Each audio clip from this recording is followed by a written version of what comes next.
insanity is like doing the same thing over and over again and expecting the same results. Our current system for planning works very, very well if you have a time to slowly build up the grid and increasingly connect Europe. But it doesn't work as well if you look at what are we going to need in 2050. You're listening to Wicked Problems. I'm Richard Delavan. So the balancing costs in the UK have almost tripled from 2020 to 2023 because we have so much more, call it unstable wind and solar into the grid.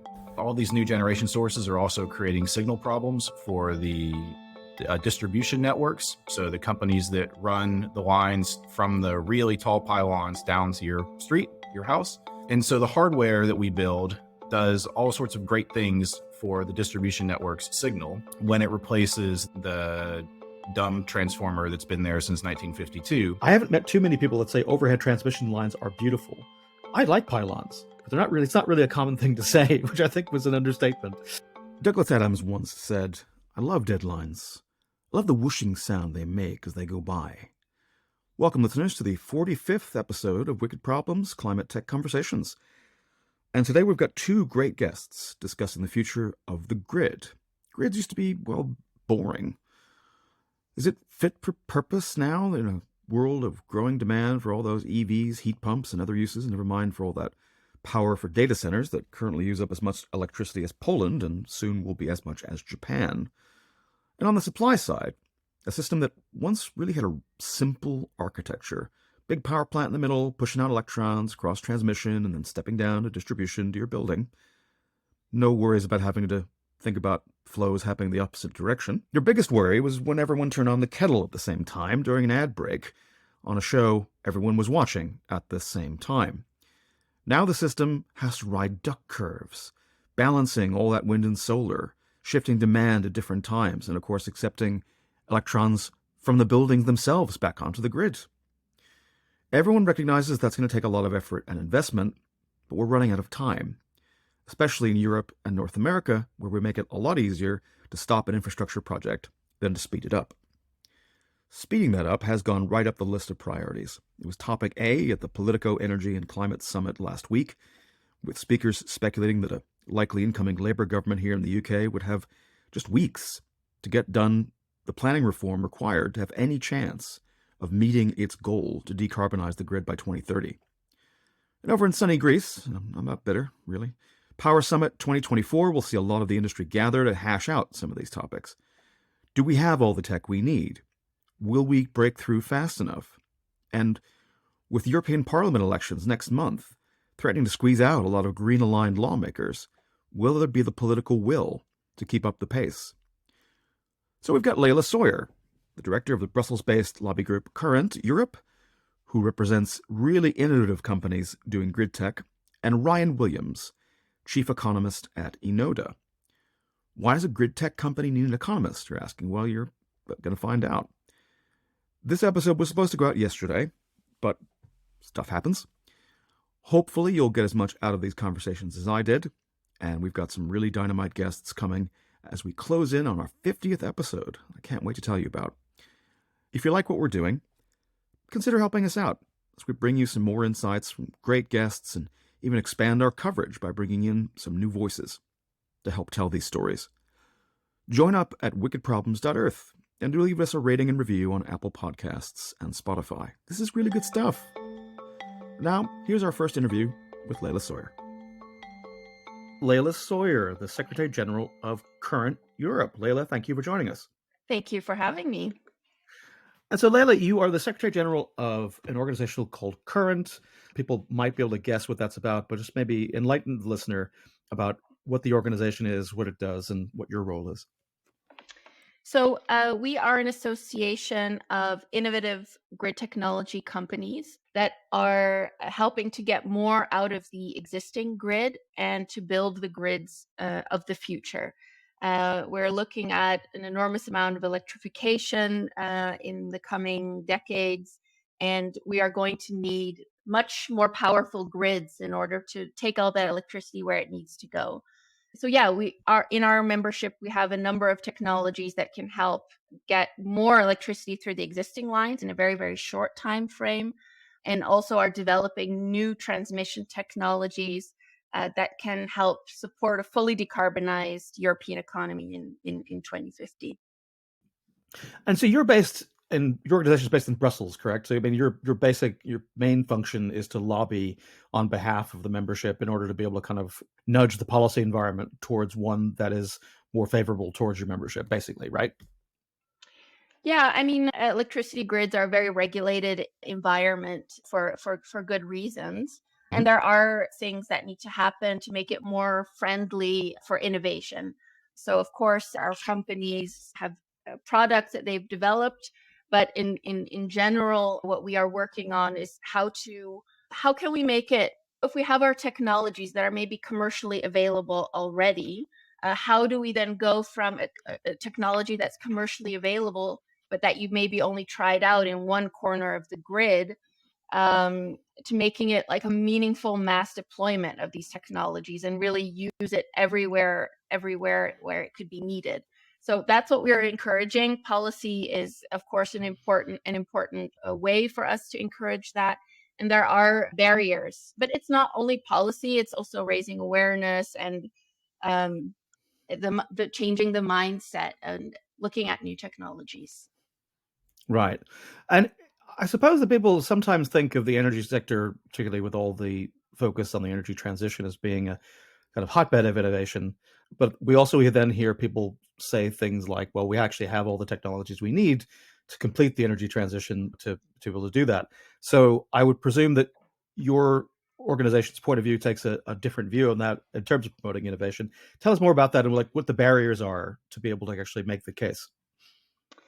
Well, first of all, if you look at the technologies we have versus what are we actually using, so I mentioned already, deploying them in a meaningful way is still different. So you could say that we have that technology, but are we really getting the most out of it? That's of course another question.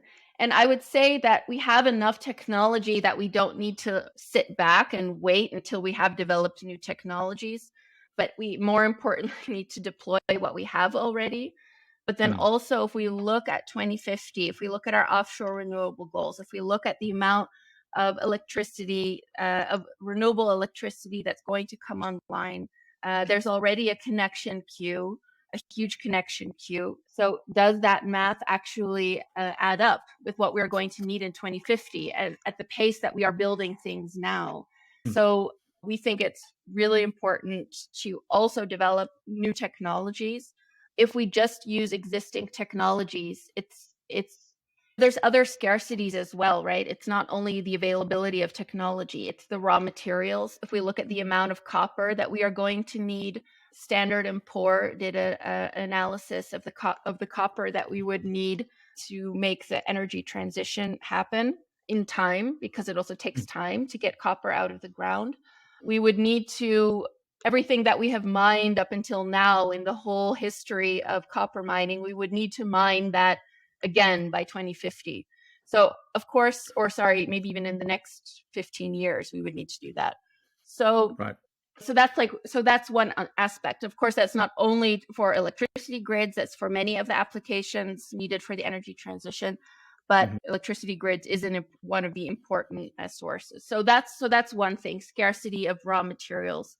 Then there's also this space. If you look at what the public opposition is to building electricity grids and the amount of effort that goes into building one big interconnector, one big project, then if you look at the amount that would be needed to realize our 2050 goals and our offshore goals, it's kind of unthinkable that would be accepted by the public. So that's another reason why we need to start thinking bigger and looking at new technologies that can deliver larger amounts of power without building the whole coastline of Europe to bring it on land. So right. That's a little bit some of the reasons why new technologies are needed. Of course, yeah. So feasibility, but also the cost and how to do it in the most optimal way and work together as a European continent as opposed to every country for themselves, which of course is not the case now. But increasing the cooperation. Sure. I mean, and it's something that I think that was a topic of discussion that came up at Wind Europe, where talking about this delay and interconnection and the scale of the problem in that was a big topic of conversation there. As I understand it, wasn't there for myself, but everyone I talked to who did go says that was one of the top three. So, in terms of the kinds of innovations, I mean, can we get more specific? Can you give me some examples of the types of things that we're talking about? Yeah, so if we're looking at what we can do in the next few years already, so well, some take certainly less than a few years, can be implemented in a matter of months. So within Current, we have companies working on increasingly sophisticated forms of dynamic line rating, where you're taking real-time weather conditions and increasing the capacity by maybe 30% for many hours of the year, or where you can actually, and that's kind of a no-brainer, right? Because that has already been built. That's the line. It's like having an extra lane on a highway that you're now deciding to use. So that can be done in a very short time. That is already being used, but it's not being used everywhere. So there is still a huge potential there. We have advanced power flow control, where if you have one, because of the laws of how electricity moves through the grid, you may have one line that is congested while there's other lines parallel that are going the same place that are not congested. So if you can spread that out more evenly, sticking with the roads analogy, taking a detour, that you can free up huge amounts in the gigawatts of capacity for a fairly low cost. So, and that can be done in a year. That's not something that's going to take 10 years to build. No, I was going to. I mean, so just to delve in that a little bit, a lot of the technologies that you were just mentioning there in terms of the grid tech is so dynamic line rating. Just you could tell me whether I'm on the right track with this, but my understanding of it is you've got things that are far smarter in terms of optical sensors and various things that weren't really available or cheaply available 5-10 years ago that now are being deployed to just kind of check, about the capacity for this particular line to handle this current, this potential. And that, as opposed to waiting for something to break and then the control room having to kind of reroute around that at the utility. And so it just seems like that's one example of like there being the old grid system. There's so much inefficiency that's kind of built into it that we just assume it always has to carry on that way. And a lot of the technologies you're talking about seem to get more out of the existing kit. Is that fair? Well, partly yes. So I wouldn't say it's only inefficiency, because that inefficiency there is there for a good reason, was there for a good reason, because you don't want to wait for something to break. You're going to transport what you can safely transport through the lines. You're not going to test those boundaries and risk our electricity system. So with the advances in sensors, that gives us better insight into what we can actually safely transport, that it's not that it was necessarily inefficient before, but now we have a better understanding of what we can actually do safely. And that safely is, of course, a key word for grid operators. Yeah, and maybe another example is, for example, storage as a transmission asset. So as if you're talking about grid reliability, your listeners may know that grid operators always have this N-1 requirement, that they have a certain amount of redundancy built into the system, which means that if one line fails or one technology fails, that you're not going to be without electricity. And that's really, really important.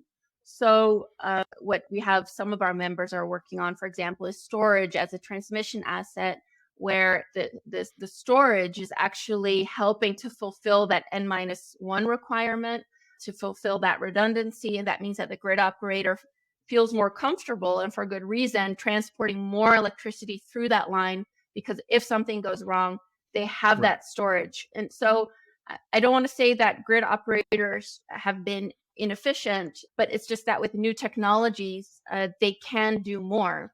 And that, of course, takes some time for everyone to get comfortable with new technologies. You want to try it out. But we think that also by learning from each other within Europe, we could go much faster with that. And if in one country something is already a higher QRL level, more advanced, that we don't need to do individual pilots, look at it for a few years, and then maybe do a second project, that we need to go much faster with deploying these technologies. And when huge advances are happening also with on the distribution grid, looking at sensors, capacity management platforms, monitoring. That's all going to help grid operators and that way us to make the most out of what we have already. And that won't take away that we will need to build huge amounts of additional grid capacity, but it's going to help buy us time and not bring on renewables faster, and eventually also operate a system that's based on more renewables. Yes. No, that makes total sense. And I think that one of the other really interesting conversations that seems to come up a lot amongst your members and at events is around advanced conductors. So as being, you talked about copper at the beginning, and the S&P report saying that we will need to dig up as much copper in the next 15 years has been, ever mined in the history of humans. Now, the good news, of course, is that 80% of that copper is still in circulation, which I was amazed to find out the other day. But so it's got a good rate of being recovered. But I think that the quanta is pretty staggering. So innovation pushes us towards novel materials when we find choke points in this, and these kind of advanced conductors seem like moves in that direction. So tell us about that point, and what's the advantage of kind of continuing innovation in that space? Yeah, so there's already more efficient conductor technologies available now. We have, for example, advanced conductors that have a composite core that already bring huge benefits, and that are also not being used as much as could be. And there we feel a little bit like kind of at a lead light moment, that we need to be putting in the most efficient technologies. When we are building new grid, we do need to be putting in the most efficient technologies that we have, and that's the best way of future-proofing the grid and upgrading and reconductoring the existing grid. Then there's a whole other class of conductors, the superconductors, which are really up-and-coming technologies. There's already several very interesting demonstration projects at the distribution level. There's one in Essen, there's one in Chicago, they're building one in Munich. And that's really looking at urban congestion. And of course, superconductors can transport a lot more electricity with almost no losses, actually, and then in a much tighter space. So you can imagine in a city that's a very important application. And there's interesting information on those projects already now, where space is very valuable. So what our members are then also looking at is how to use superconductors for really big transmission, and how to, in a way, build a kind of pan-European supergrid where, we can just much better connect all the different power sources across Europe and help bring the electricity where it needs to go in an optimal way. And yeah. And so, let's unpack that a little bit. I think because it's an interesting topic. So, like, the typical way for transmitting electrons across a long distance currently, the HVDC has been around for, I believe its 70th birthday is this year, after the first commercial line was set up in Sweden. But that has, it took a long time for it to take off in North America, but it's been adopted in Europe quite widely. But it's still, the build out still has a lot of potential in terms of moving things like North Sea wind energy that's generated to places where the industrial heartlands of Europe where it's needed, or solar in Spain or Italy or somewhere else to bring it there as well. And the HVDC technology has about a loss of about 3% per 1,000 kilometers, if I'm remembering correctly. So what are the advantages of this kind of superconducting way of doing it versus existing HVDC? And then I want to talk about what would a supergrid look like that's different from the kind of connection between grids that we're doing now. Yeah, so how a superconductor grid, what would be different is that those losses are reduced even further, and that you transport it at very low voltage as well, and that helps to then reduce the losses. But also the superconducting tape doesn't take up much space. It's very small, so you do have the cable, and then within that is the superconducting tape. And that means that if you build a superconducting cable, you can much more easily increase the volume of electricity that you're transporting without taking up more space. So that means that, for example, now we have overhead lines that are, for example, 2 gigawatts, but then this could then easily become much bigger when that technology has been further developed, and it wouldn't take up extra space. So that just means that you could more efficiently move large quantities of electricity across Europe. Okay. I'm sure the engineers, there's much more to it than that, but that's the Sure. simple explanation. But I suppose, and I guess that to with the greatest respect for folks, and the Commission and European member state leaders tend to have a higher scientific literacy than politicians in lots of other parts of the world. But I imagine that your part of your job is needing to simplify for the general public, informed public, and the policy community in terms of trying to make clear why certain choices need to be made in order to be able to unlock the potential for some of these technologies. Is that right?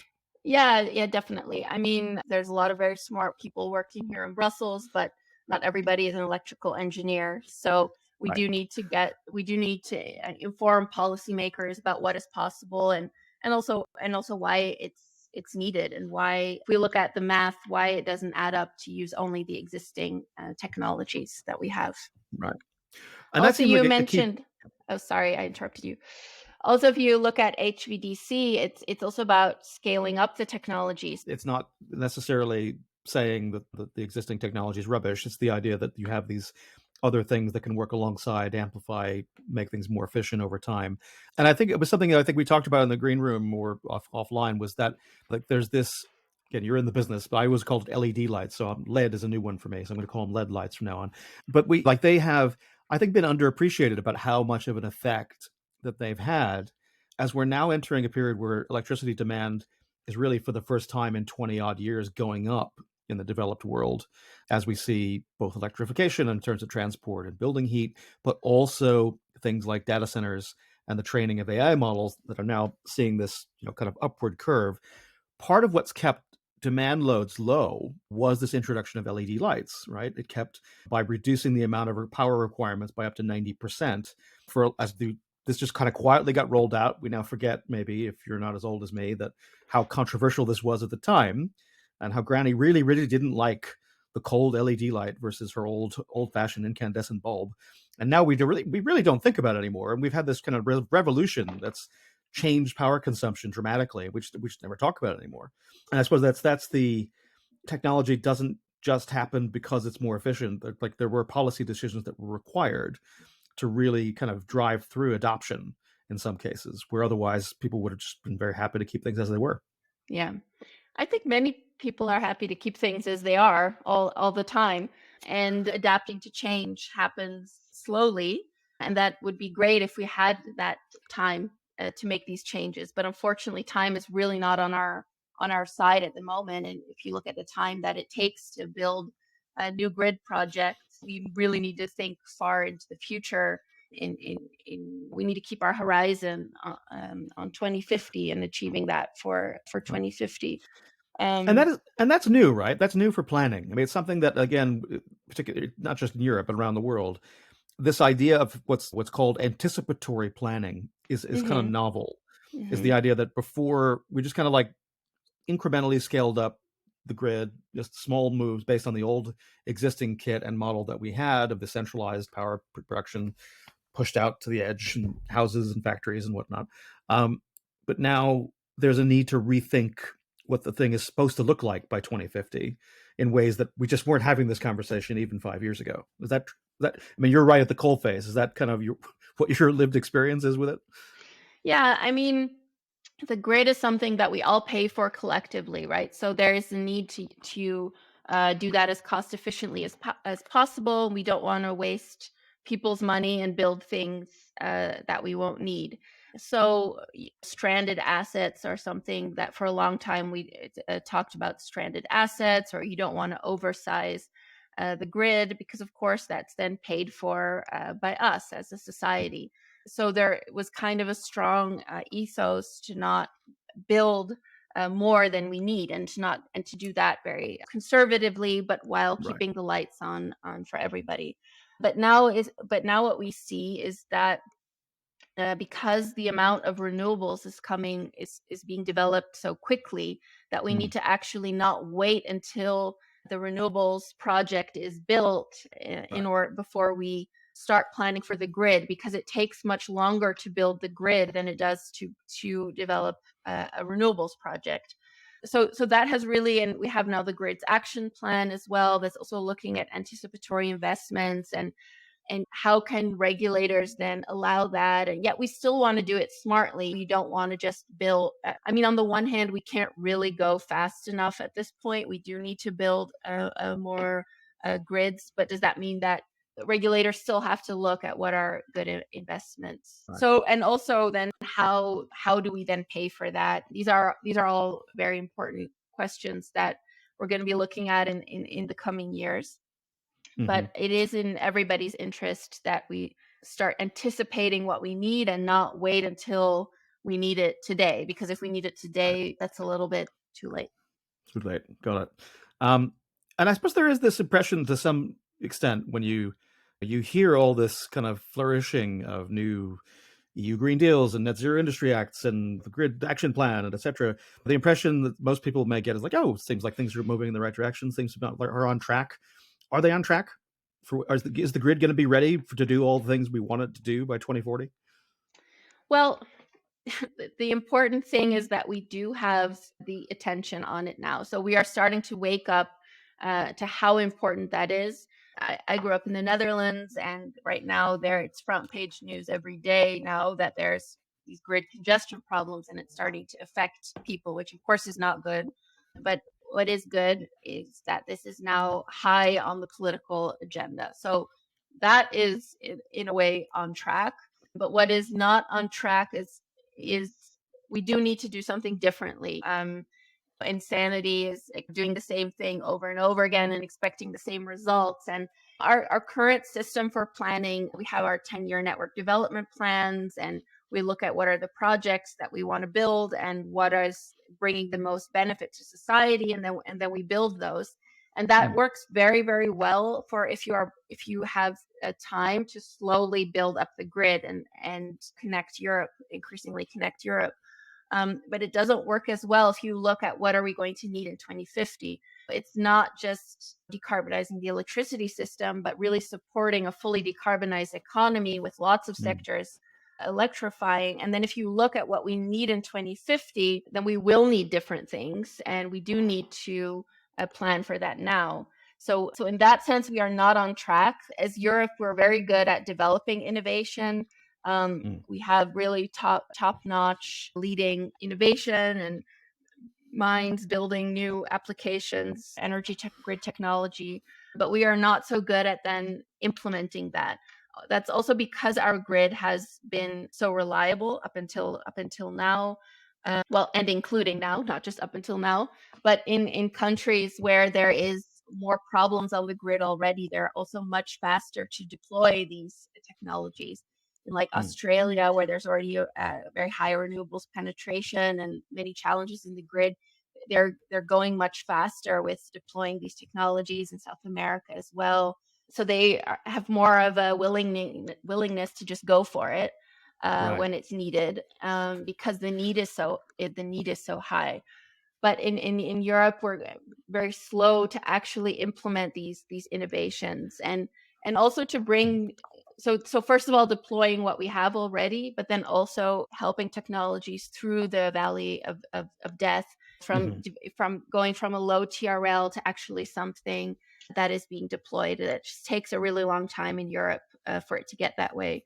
And yeah, you mentioned HVDC before, and that's something that was deployed for the first time because it was absolutely needed.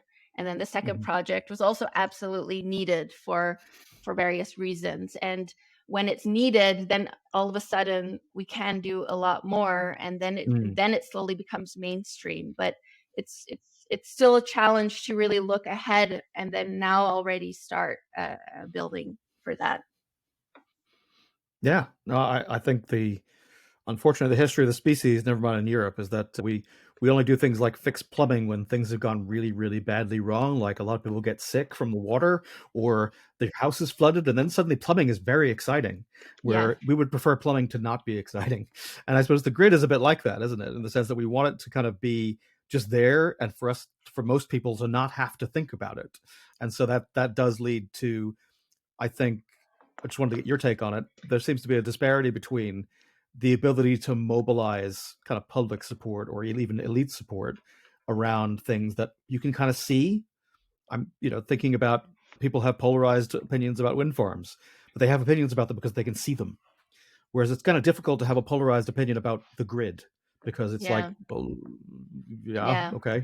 It's like, are you against plumbing? I mean, like, there's Well, very much to argue about. Well, if there's a pylon being built close to your house, people do have opinions Right. about that. But in terms of as a topic for the general public, it's something that we take very much for granted. It's nobody questions it. It's always there for us when we need it. It's very reliable. So in a way, being a grid operator is a very thankless job, right? Because it's actually very impressive what they do, and they don't. It's thankless until the lights go out, and then they catch all the criticism for that. So Right. so it is something that we depend on, and moving towards a renewable society. Moving towards a renewable society, it's not that then all of a sudden we're going to have more electricity. We're still going to have the same electricity. So in that sense, it's not an innovation that's not maybe adding something to our daily lives in that Mm. sense, but it's so important for climate change and renewables and really bringing renewables online. But it's something hard to get people excited about because it's something that it has always worked as far as we can remember, at least in Europe. It's something that we just completely take for granted. Because I think it is something that, and I want to come back because I think this came up actually at a conference you recently put on about decarbonizing the grid, where someone who was a fan of pylons actually was speaking from your stage. But I guess for me it is this. It's something fundamental. Like I think of a company here in the UK like BAR Technologies, which is a spin out of Ben Ainsley Racing, and they are doing something that's gotten crazy amounts of media coverage, which is essentially adapting wind turbine technology to turn it into rigid sails and stick them on the top of cargo ships. And you're saving maybe 1/3 of the kind of maritime fuel that otherwise you'd need to use to get stuff across. Lots of other complexities than that, but like it's captured people's imagination. I mean, I think the reasons for it are fairly obvious because you can see it, and it's like that's cool. I get it. I don't need to have like an 8-page white paper to explain like what you're doing here. Even though it's it's actually really an edge case in terms of transport. It's not really going to move the needle in terms of decarbonizing like a continent, but it's a lot easier of a story to tell than like, why do I need a big stinking pylon in my half a mile away in my valley?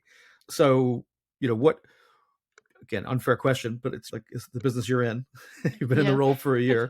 Do you feel more or less optimistic about being able to tell these kinds of stories than you were when you first came into this role, to be able to make them more understandable for people? Yeah, I mean, so I think that we talked a little bit already about the awareness and that people are coming to appreciate more what the grid can actually do for us. I mean, there was a time that people also found, and many people do still find wind turbines to be not very visually attractive and would protest that. But I think now a wind turbine on a cargo ship, we see it as something positive, something. It's become an image that we're very used to. So I don't say that now we will become slowly used to pylons, but I think people are starting to understand that this really is the backbone of our modern society, is to transport electricity grid. So I do see more understanding there, and then especially amongst policymakers. But it's still, I mean, it's like roads, right? It's infrastructure. It's hard to get excited about infrastructure. People are very happy when there are roads, but nobody gets very excited about a highway being Right. built. So Right. so yes and no is the answer. I don't Yeah. know. I don't think there's going to be many people that are excited about pylons being built, but as we do develop more technologies, more can be done underground as well. And Mm. we also do owe it to to the public to consider new technologies that are less invasive, and public nature is also important to people. And so we do want to do it in a way that's having the least amount of impact on our natural environment. But of course, yeah, and there always is that trade-off between you can do most of your cabling underground, but it'll cost you 10 times as much because of all the things you have to do to make that work, as opposed to sticking something up. I don't know, maybe one of your member companies can come up with a way to make the pylon seem as attractive as a cool sail that's stuck on a cargo ship. I don't know. But one of your speakers at a recent event that you held, Dr. Van Hertem of University at Leuven. Actually, I've got the quote here. He said, I'll probably play the clip in the recording. I haven't met too many people that say overhead transmission lines are beautiful. I like pylons, but it's not really a common thing to say, which I think was an understatement and a good piece of self-awareness for people working in the space. So tell us about that, without wanting to dwell too much on just his comment there, but like the event itself. What was the event? Why did you have it? What came out of it? Well, firstly, about pylons, there's now a famous Economist front page that said, "Hug pylons, not trees," which I think every energy conference that I go to now, there's a slide somewhere with that screenshot, because it is hard to find good images. So we would say hug pylon. I think I said when that came out, hug pylons and trees, because of course we do want to do it. We're hoping to get Hal Hodgson, who wrote that piece, on the show sometime soon. So I will relay that to him. That it's now featuring everywhere you go. So that's cool. Very good. No, it is. I think every energy conference it has somewhere, because we do need it is hard to find good illustrations for the electricity grids that capture the imagination. No, but so that event, that was a very interesting event that we had, and that was called A Grid to Decarbonize Europe, and that was really looking to provide a vision, although more than a vision, there's quite a bit of research that went behind that. But what could a grid in 2050 look like? And what would the corridors look like? What are then the circuit sizes that are needed, so that we could actually look at what is in the optimal system, and not look at, okay, what is it that that grid operators want to build or are planning to build, but what then would be the optimal if we take away some of the assumptions that are built into our current planning system. And if we do look at that, then we can also ask ourselves, is the technology that we have today adequate? And I think I've already spent quite a bit of time explaining why we think that it's not adequate, but it's also putting some numbers behind that, and then showing that the circuit size is also linked to how expensive it's going to be. So there is also an optimization that happens there. Well, look, I mean, I think it was an interesting session, and was able to glean from it. I think it's available on YouTube, so we'll put that link in the show notes to that session if that works for you.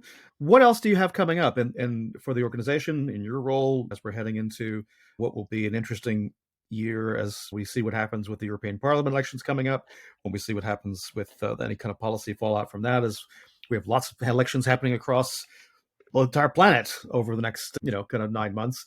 So what are you looking forward to? What's going to be on your agenda? Yeah, it's a big year for democracy.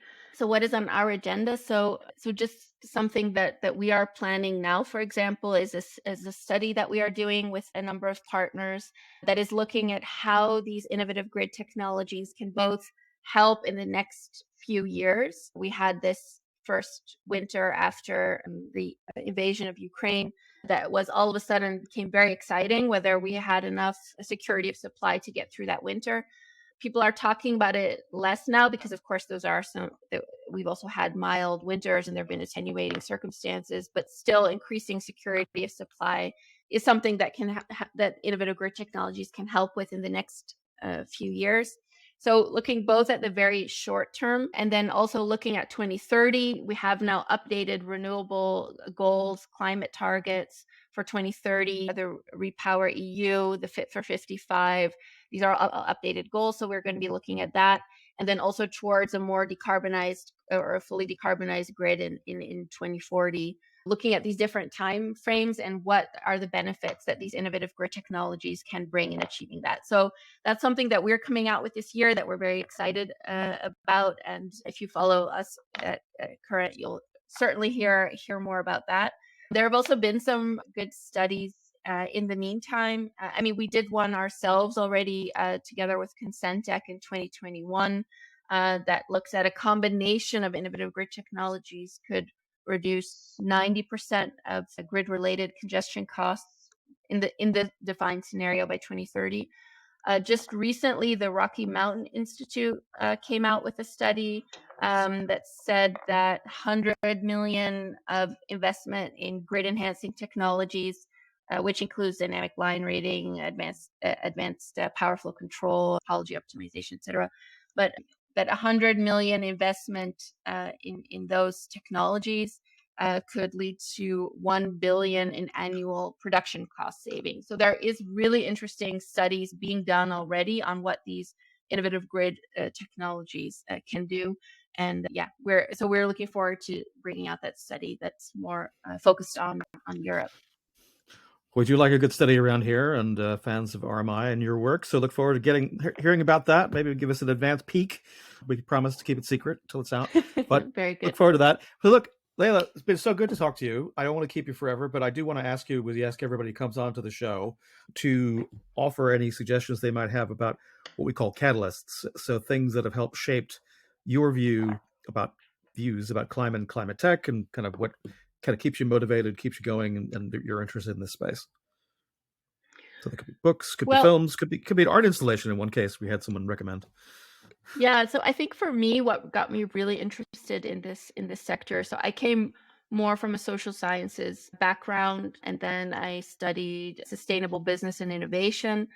And as then we started digging into these energy and material transitions, I did a project on peer-to-peer energy trading. And all of a sudden, like this whole world opened up of what it actually takes to keep the lights on. And it's like, it was a world that I had no idea about how this happens. And I think actually so many people have no idea what it actually entails. So I found that very inspiring to all of a sudden learn part about our world that most people have no idea about. So for me, this peer-to-peer trading project that I did was what really, sparked my imagination. And what we do now is, of course, very different from peer-to-peer trading.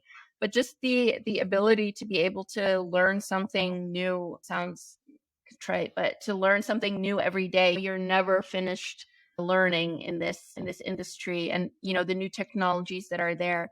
So just also getting to I'm less getting things less from books and more just from the opportunity of speaking with very interesting people every day that are coming up with new technologies, and that way learning more about the world that we built as humans, actually. Right. Well, I think that's a great place to leave it. And so, Leila Sawyer, Secretary General of Current Europe, thank you so much for joining us on Wicked Problems. Thank you. Thank you for having me. So we're going to take a quick break, and when we're back, my interview with Ryan Williams of Enoda. So stay tuned. Hey, here are some ads to help pay the bills. If you'd prefer a version without ads, subscribe to our member feed at wickedproblems.earth. A monthly subscription is cheaper than buying us a pint. And we're back. And we'll go to my interview with Ryan Williams in a moment. I should apologize in advance. My end of the conversation was a little bit crackly. As mentioned on a previous episode, I was doing a lot of traveling and going to events over the last few weeks, which actually has led to me be recording in some unusual places. But stick with us, and Ryan sounds absolutely smashing. Dr. Ryan Williams, Chief Economist at Enoda. Welcome to Wicked Problems. Thanks, Richard.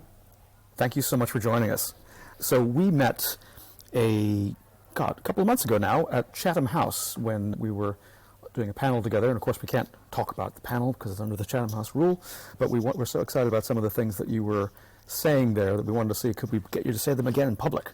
But maybe for the audience, could you give us just a brief intro of your background and how you've come to work with Enoda and what Enoda does? Because I think not enough people know what you do yet. Yeah, absolutely. Thank you. And You're right. Chatham House is a bit like Fight Club, where you're not meant to talk about it outside. So it's great to hit some of those themes again in a public forum. So yeah, I'm Ryan Williams. I've done this backwards and forwards. I don't have a natural flow yet, but I started out as a computer programmer, a C++ programmer when I was 19. My first professional job was with an engineering firm. And this was just before the dot-com crash. So the theme here is going to be my remarkably bad sense of timing through the entire career. So I went from, as a 19-year-old, having something like 26 job offers on the table to most of those firms not existing by the time I was a senior in college. So I added one more year, quickly got a degree in accounting just so that I would have a job. My dad told me that there are very few unemployed accountants in the world. Right when Arthur Andersen and Enron happened and took down Arthur Andersen.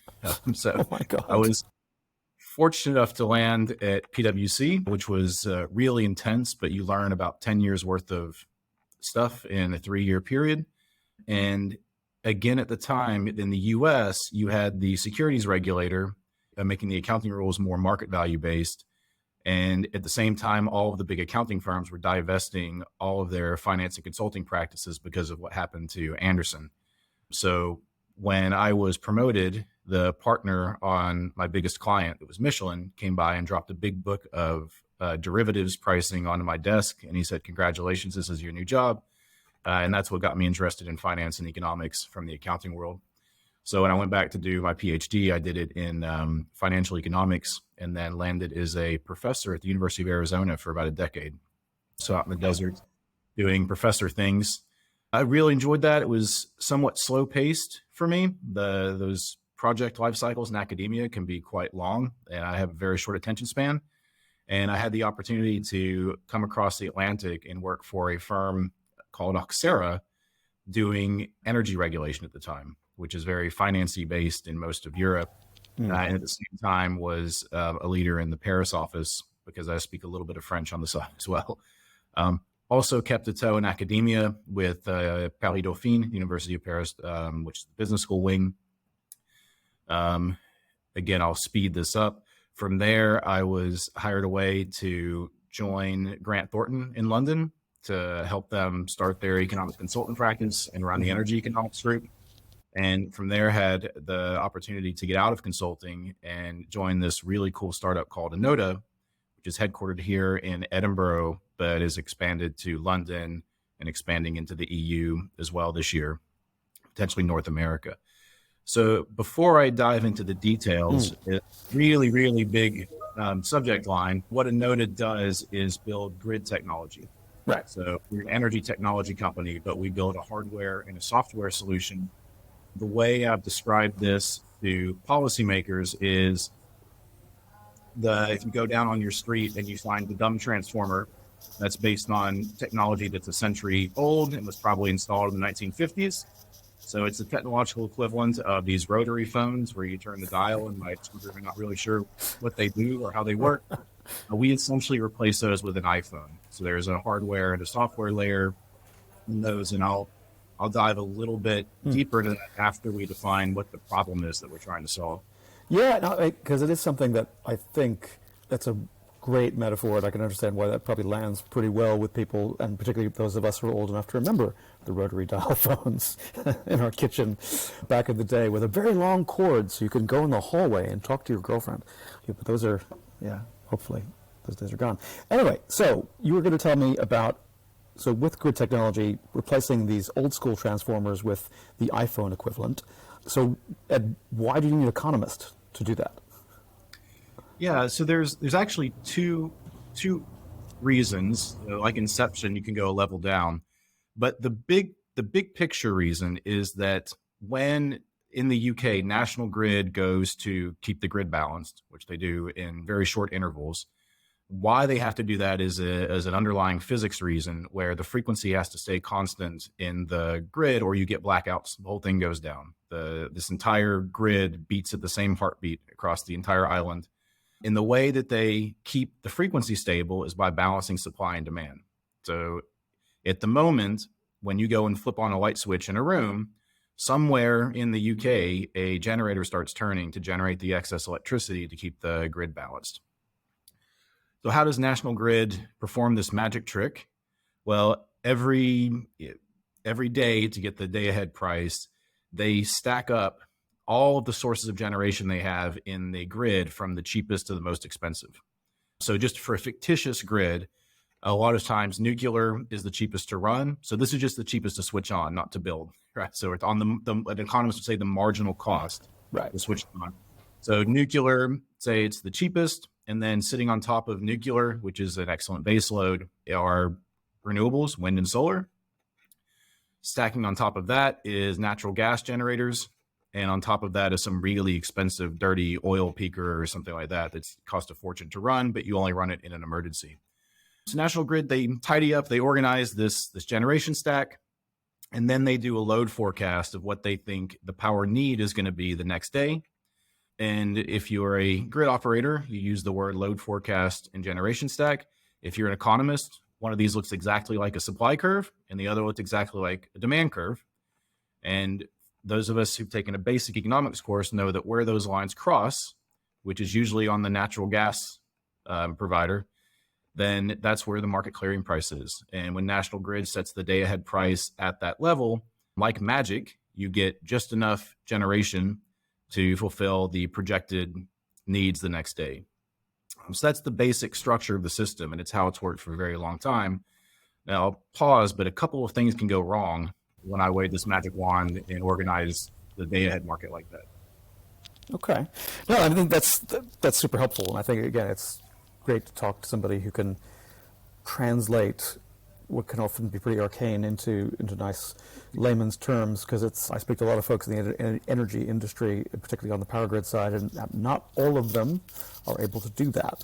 But super simple, and it makes it understandable why an economist would do that. But was getting into a startup, before we dive a little bit deeper into what Enoda actually does and the solution, what problem they're trying to solve, was it your just lack of attention span that made you decide you wanted to get into a startup and out of kind of these other kind of institutions?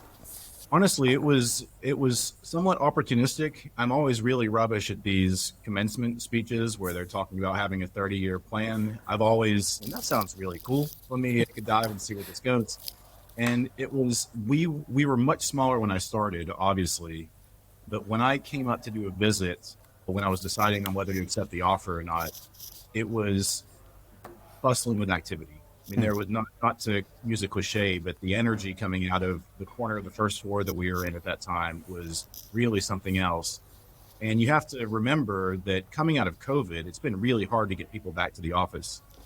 And Enoda was started in 2021, and they were able to create a culture where everybody comes in every day. It's very hard to build things through teams. Maybe someday with our AI hands, we can sort that out. But if you're building something that's never been built before, it's really important to have clever people together where they'll organically come up with new ideas. 100%. I mean, I think it's something that I suppose when you're forming a new culture in particular, it's one thing if you've got 10 years of relationships and you can just kind of keep them going and dip in and dip out. But if you're trying to forge an entirely new team, yeah, that makes total sense. And so obviously you're still there, so you're enjoying it, which is good news. But so specifically then, you've just given us a great outline about how the UK system has been set up. But in terms of what the problem is that you guys exist to try to solve. So take us through that. Yeah, so this structure that I've created with the generation stack and the load forecast, a couple of things can go wrong when I've waved my magic wand for the day ahead market. The first one is I get the load forecast wrong. So I've forgotten that there's a big football match on, everybody races home and switches their televisions on at the same time. Or if you're in the US, I get the weather forecast wrong. People are really pulling on their air conditioners and pushes everything to the right. So what that surprise does is when I see National Grid headquarters, the frequency drop, I have to beg, borrow, and steal to get more generation online or the whole grid will go down. And I do that through a set of secondary markets called balancing markets, where I do a sort of emergency auction and people will come in and bid to provide power in these 15-minute windows, 30-minute windows to keep the grid up. Now, that's not a new problem because load forecasts have been around for 100 years, obviously. I've been to conferences where a bunch of econometricians have put together entire sessions on slightly improving the fit of these load forecasts. And It is a big deal and a big part of grid balancing. It seems as though that problem is getting somewhat worse now because the systems operator, the Wizard of Oz that's balancing my grid, they can't actually see what's happening at the household level usually. And so with all of these new things like rooftop solar, electric vehicle chargers, home battery units, all sorts of smart technology, it makes it a lot more difficult to get visibility as to what is happening down on the load side and makes my predictions more difficult. Right. Now, the brand new problem that we have when we've introduced wind and solar in between gas and nuclear in our generation stack is you get times where the sun just doesn't shine, especially in the UK, or the wind doesn't blow. And when that happens, the entire generation stack collapses to the left. And I can't switch on wind and solar at will. I have to beg, borrow, and steal these more expensive providers to come online and balance the grid. And just to draw a contrast, those are usually not the same people playing in the day ahead market. Just to give you a big picture window, in the UK, the wholesale market is about now half green and half carbon intensive. You were almost at 50-50 in general. In the balancing markets, it is 92% carbon intensive sources. So it is really expensive, really dirty generators playing in that market and increasing carbon emissions, but also increasing costs. So the balancing costs in the UK have almost tripled from 2020 to 2023 because we have so much more, call it unstable wind and solar into the grid. Right. So all these new generation sources are also creating signal problems for the distribution networks. So the companies that run the lines from the really tall pylons down to your street, your house. And so the hardware that we build does all sorts of great things for the distribution network's signal when it replaces the dumb transformer that's been there since 1952. The really cool thing, and where again the economics comes in, is that once there's a critical mass of these installed, they can communicate with one another and they can use extra capacity in the distribution network to provide balancing services back upstream to national grid. They can do it much cheaper than the current technology and also much cleaner because you're not burning gas or oil or something to balance the grid. So the idea is twofold. When I mentioned earlier, this was the iPhone of distribution networks.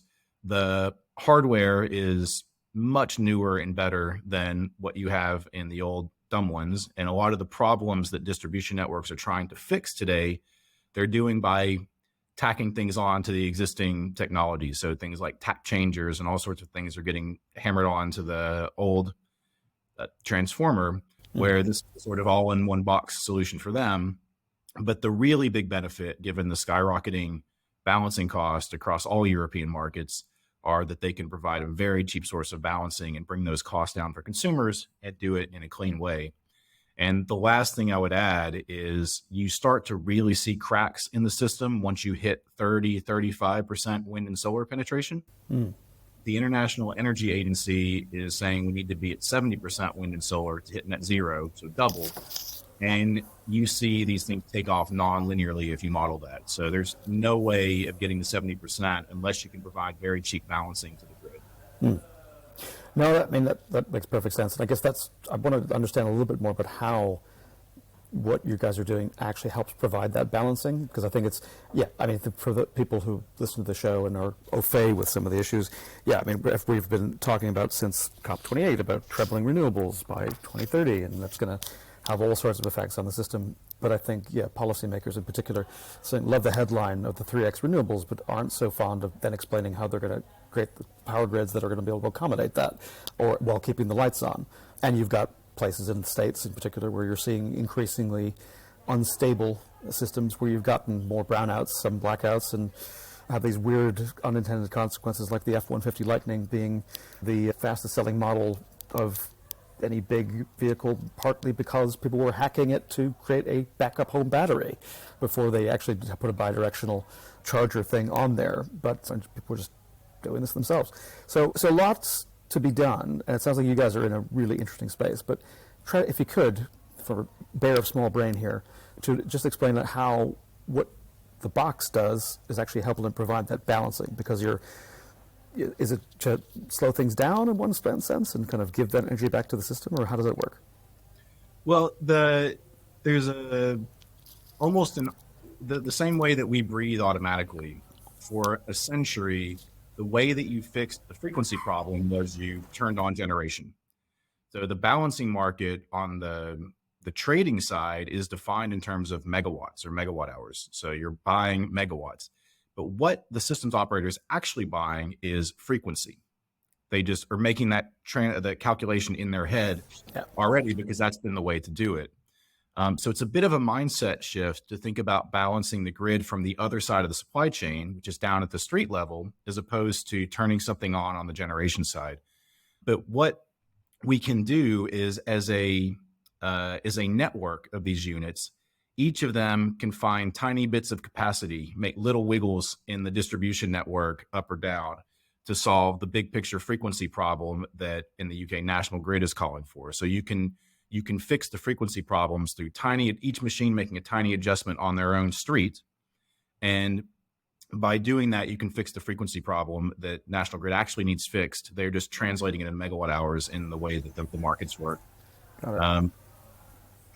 Okay, so that makes sense. So essentially what you're doing, you're squeezing more juice from the system that otherwise would just be inefficiently distributed, and that's why they're doing these crude, expensive measures to have to get the coal-fired station to spin back up to be able to kind of provide some kind of balancing for the system. And so by just having that more, is it more efficient kind of distribution about how you're moving things around the system, because you've got these units that are talking to each other, as opposed to it just being a very simple kind of hub and spoke, old-fashioned 1950s rotary dial phone system. Yeah, exactly. Right. So it's a two-way. The device is called a prime exchanger. It's a two-way device instead of this one-way step down. The electricity comes in on the high voltage lines, gets stepped down to the street, goes into the house, and we never see or hear about it again. So it's a way to find excess capacity that's lost in the distribution network and almost recycle that in a way to help balance the grid. And it's much less expensive for two reasons. The first is that you don't have to create additional generation capacity. So there's no CapEx outlay. If you're replacing your transformer at the replacement rate anyway, this is not extra. It's not an extra CapEx cost to the system. Or even if you talk about battery farms or other devices that are used to balance the grid in the short term relatively inexpensively, there's still a capital outlay up front that you have to earn the return on. So as a result, when we bid into these markets, then we can bid, like most auctions are meant to do, at about our marginal cost, which should be lower than a lot of these other balancing providers. Right. In Europe, it's almost everywhere an open auction system, which is another reason why an economist is lurking around the corridors here. In a lot of U.S. markets, they're purely vertically integrated, so there's no observable market price or auction. Somebody at the DSO subsidiary presses a button, and somebody at the systems operator subsidiary does something, and so it's all those costs are internalized. Right. So I mean, it sounds like you're really just bringing the thinking about the energy system up to date in order to be able to take advantage of the kind of system thinking that we've seen in other industries, but has been lacking heretofore in the old-fashioned, somewhat hidebound energy industry, or electricity industry particularly. So what needs to happen? What needs to be different in the system? What needs to be changed for your solution to kind of achieve world domination in that case? Yeah, I mean, just to follow up on that, the first point is what's really attractive to me about working here is that we very much approach every problem with a first principles approach. And the founders, when they started the company, the vision was, if we were going to redesign the grid from the ground up today, what would it look like? So if we were going to roll out of bed and start from scratch, what would it look like?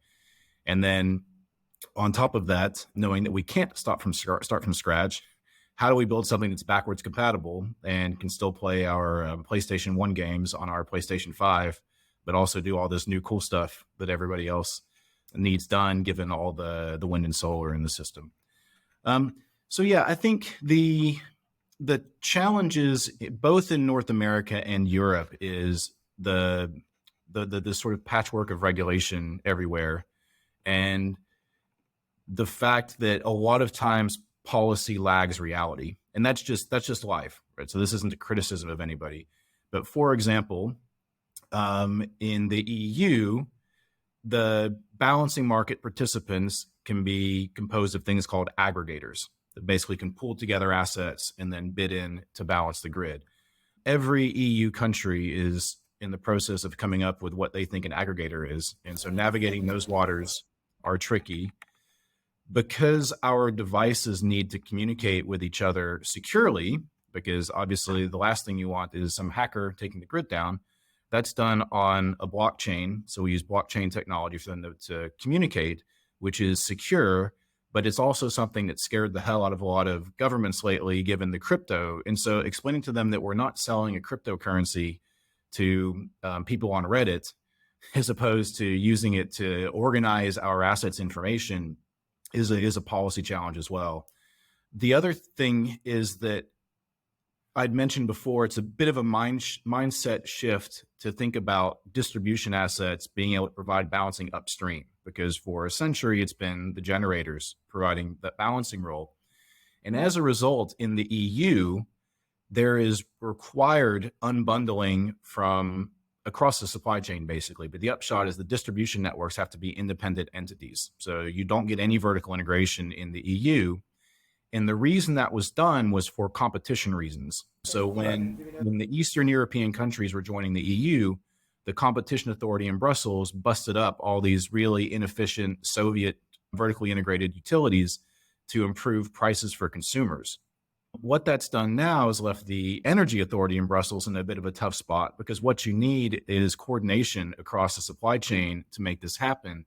And there's very few incentives for that coordination to happen as currently structured, where the US still has some markets that are vertically integrated, and the distribution side does have some incentives to play nice on the balancing side. And so there's a sort of a joint incentive to adopt the iPhone, whereas at the moment, the software in Europe, the software layer benefits one party and the hardware layer benefits another party. That could be a bit of a tricky tightrope to walk sometimes, especially in Brussels.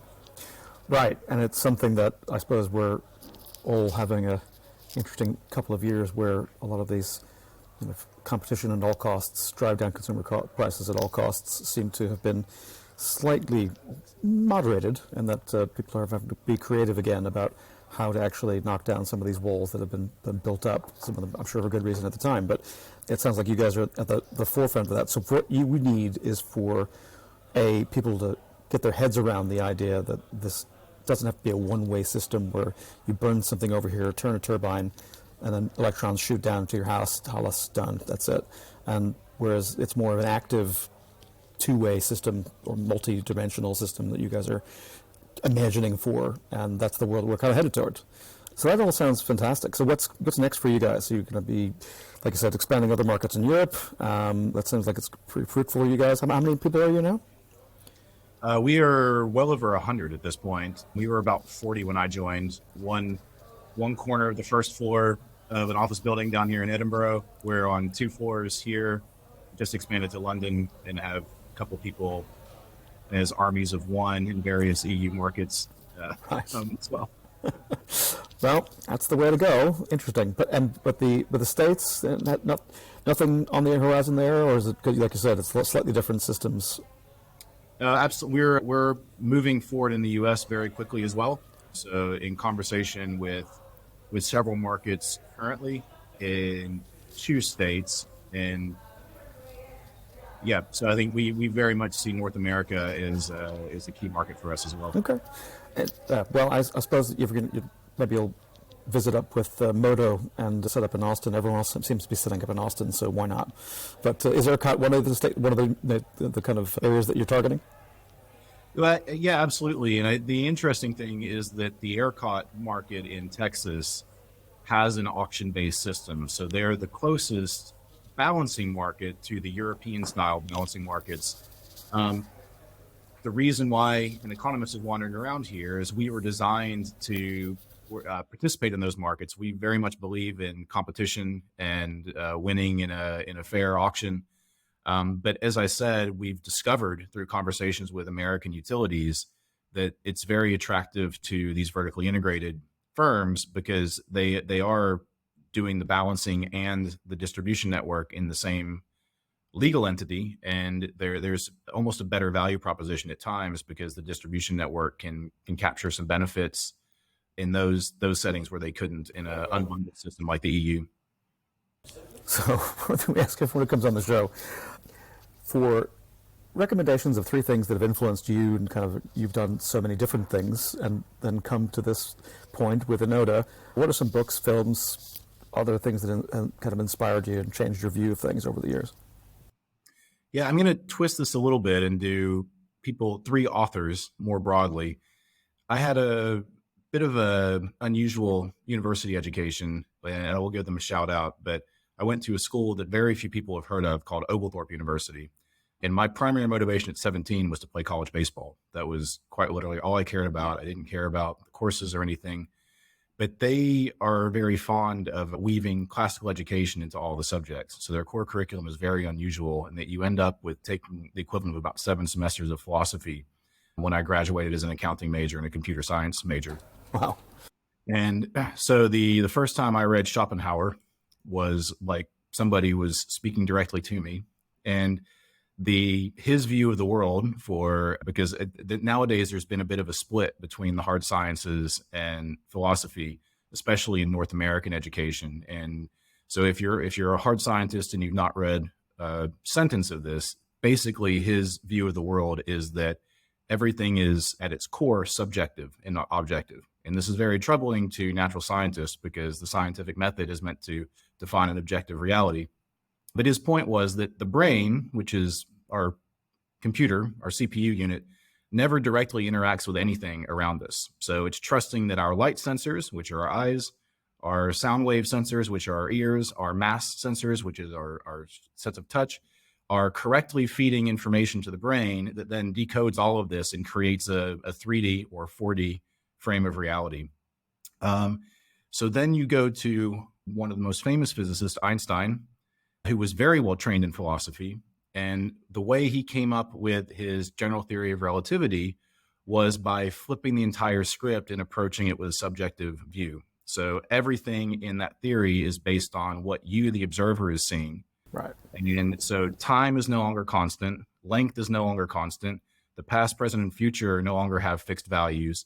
And everything goes completely out the window once you introduce Schopenhauer's philosophy to Einstein's view of physics. And the last bit to put onto that, because I'm an economist, is Hayek then took that view to economics, where the world is much too complex for any one person to understand. I was talking to somebody who used to be at the UK energy regulator and was complaining the US energy system by itself is too complex for anybody to understand, any one human. And the idea was that if each of us, by acting on our own information in concert, end up creating the most efficient outcome for the economy, as opposed to a top-down imposed world. And that's the philosophy that we've encoded into our robots that are helping with balancing. So each prime exchanger only has visibility of what's happening on its street. It only cares about what's happening on its street. And then when it passes its information to our internal market, you get a market clearing price that's more efficient than anything else that can be done. So all of that's embedded into what I do as a day job now, but it all started with this really unusual education I had. Schopenhauer being a recommendation is definitely a first for the show, so well played. My philosophy profs at Notre Dame would be very happy to hear that, although perhaps they would prefer it would not be Schopenhauer. Anyway, but look, Dr. Rod Williams of Enoda, chief economist there, thank you so much for joining us. Yeah, absolutely. Thank you for the invitation, Richard. And I hope you'll come back. We can check on your progress, and we can crack open a bottle of Cab Sauv and talk about Schopenhauer. Yes, that's great. All right. Well, I hope you enjoyed that chat. I certainly did. And I think between that and Layla Sawyer, we've gotten a lot of insights about where some of the pressure points are going to be, about how the grid evolves over the next few years. To play us out, and because we've never had Schopenhauer be mentioned before as a recommendation, we'll be hearing some music that Schopenhauer would have liked, which is the prelude, Wagner's Tristan and Isolde, performed by Daniel Barenboim's West Eastern Divan Orchestra, which is an amazing project that's been going for a number of years, which brings together Israeli, Palestinian, and other Arab musicians to form the core of that orchestra. Recorded in 2006 at the Berlin Philharmonic. Enjoy. Take it away, Theo. Thanks for listening to Wicked Problems, made possible through the generosity of people like you. If you liked this conversation, please share it and leave us a rating and review on Apple Podcasts or Spotify. It really helps people find the show. If you'd like an ad-free version of this podcast, consider becoming a paid subscriber at wickedproblems.earth. You'll also get our newsletter, all our show notes, member-only goodies, and you'll be supporting media that wants to tell the stories at the frontier of climate tech, the place where people and politics, technology and capital meet and shape the future. And whether it's one you'd want to live in. Wicked Problems is written and edited by Richard Delavan. Production assistance was provided by me, Theodore Delavan. Wicked Problems, Climate Tech Conversations, is a production of Wicked Problems Limited. Thanks again for listening.